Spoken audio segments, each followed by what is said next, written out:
Hi, I'm Lesley Canarium, and I'm Reader's Conversations Librarian at the Rogers Public Library. And today, for the November Take It, Make It for Adult project, we're going to be making some lucky paintbrush gnomes. As the name would suggest, you're going to start with paintbrush, ordinary paintbrush, as you'll find in your kit, piece of twine, and I'm just going to give it a nice double knot around the handle. I like the twine because with the plain wooden handle, it gives a really nice kind of rustic feeling. But if you want to use colored yarn or string of your own, go for it. And then up at the end, I'm going to make another knot. Now, as usual in my instructions, I give you suggestions for how to make it even fancier or personalize it to your taste. So one of the things I suggest is painting the paintbrush handle with any paints or markers or glitter even that you have at home. You know how I love glitter. And you're going to want to do that first and let it dry completely. We're going to now make a hat for the gnome, and you'll find this piece of very pretty burlap ribbon in your kit. But once again, feel free to use any sort of ribbon that you have, or really any other cloth that you have at home that you might want to make it your own. And for this project, the first time I did it with just regular craft glue, which was okay.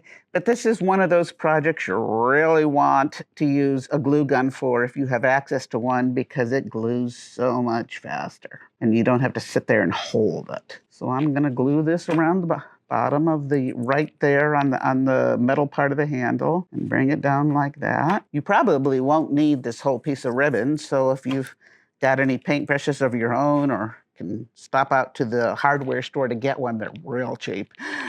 So feel free. And then I'm going to glue it around the back. And then I'm going to just trim it off like that.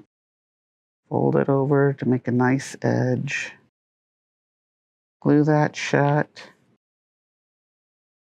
And because we all know that gnomes have conical hats, we're just going to take that. And because this is a wire-edged ribbon, I can just fold it in to make a nice conical shape. If you're using your own ribbon and it doesn't have a wire edge, yay, glue guns.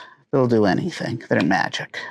We got a little bit of fleece here that we'll use to trim the hat. Once again, you can use any ribbon or rec rack or anything you have of your own. Put a nice stripe of glue there.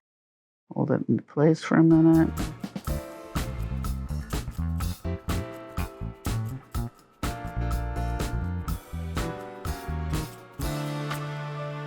Flip it over. Oh, that looks cozy. And let's give this gnome a little bit of bling. So if there's a little charm in your kit, you can use that or use instead or add to it any sort of decorations that you happen to have around, sequins, charms, buttons, little tiny pine cones, anything that you should happen to have. You notice I keep talking about a gnome and you're saying, well, I don't see any gnome there. Well, sure you do. He's just peeking out from under that hat. So we got a pair of googly eyes here to show you where our gnome is. Please, if you decide to do these with younger children, and this is probably a project you can do with your kids, be careful with the glue guns. And oh gosh, now I'm starting to see him, but I think he's missing something. He's missing his bright red nose.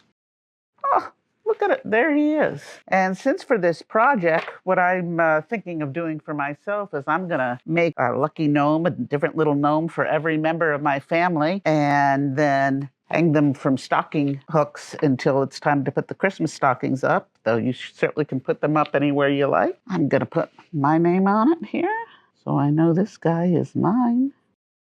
There you go. This is what's in the kit for you to make. But as I said, this is a fun project that you can personalize in all sorts of ways. So, for example, you can put paint and glitter and cut out any other designs you like. Or here I used a different sort of ribbon and painted the handle a different color and found some other trim in my box of wrapping stuff.